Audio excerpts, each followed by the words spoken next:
Well, greetings, Moody Theological Seminary Greek geeks. We are now entering into week 7 of our 14-week course. And this week you're going to be dealing with adjectival participles. We've been dealing with adverbial for a couple of weeks. Now we're moving on to adjectival participles. So, charis human kai rene, grace to you and peace. I hope you did get the emails about the changes in the discussion board a couple of weeks ago, and I trust you're enjoying that lighter load. Also, I hope you're taking the time, since it is a lighter load, as it were, to give good thought as you're giving your descriptions of the sentence structures and so forth.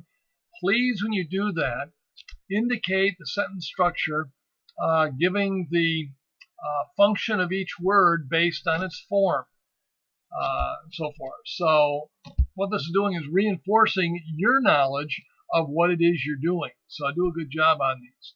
Well, your motivational memo is here, this time from B.B. Warfield, a great Princeton theologian back when Princeton was a truly biblically based and founded institution. But even his view as a theologian on the importance of learning biblical Greek and biblical Hebrew. As I said, this week, your 7th week, you're dealing with adjectival participles. Be sure to go to the link there in the upper left for all the specifics, but I've copied most of them here, but this is just a copy. I'm not sure even the links will work here, but they do work when you go to the week 7 link in the upper left-hand corner. Our objectives this week are for you to recognize the form and understand the basic function of adjectival participles. As always, to pronounce the Greek text accurately. By the way, many of you are doing very well with that now.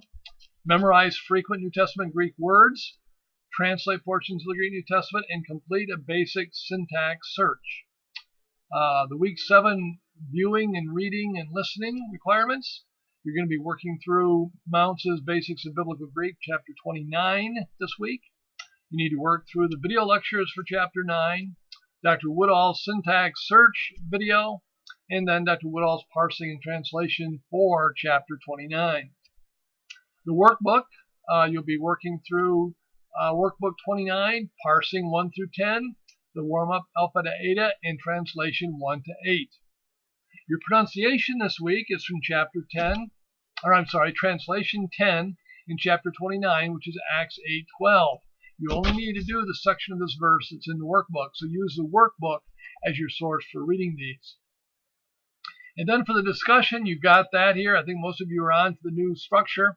I think I saw maybe one this past week where you're still giving me multiple sentences, but do switch to the new form if you can. We do have one of our number, by the way, who is a U.S. Marine who's deployed, and he may be still putting it in the old way because he had worked ahead because of a deployment situation there. So just a little explanation there on his behalf. Well, your quiz this week is quiz 7, the Mounce Vocabulary and Grammar for chapter 29. Then just a reminder again of what you should expect in each week's work and what should be showing up there. A reminder on discussion boards. And again, be sure you're doing these as you're directed. By the way, be sure you follow the directions there by the discussion board list. Not only what translation you're doing, but be sure you follow the instructions for how to lay it out. And then finally, the late policy, remember that. Unfortunately, that comes into play at times.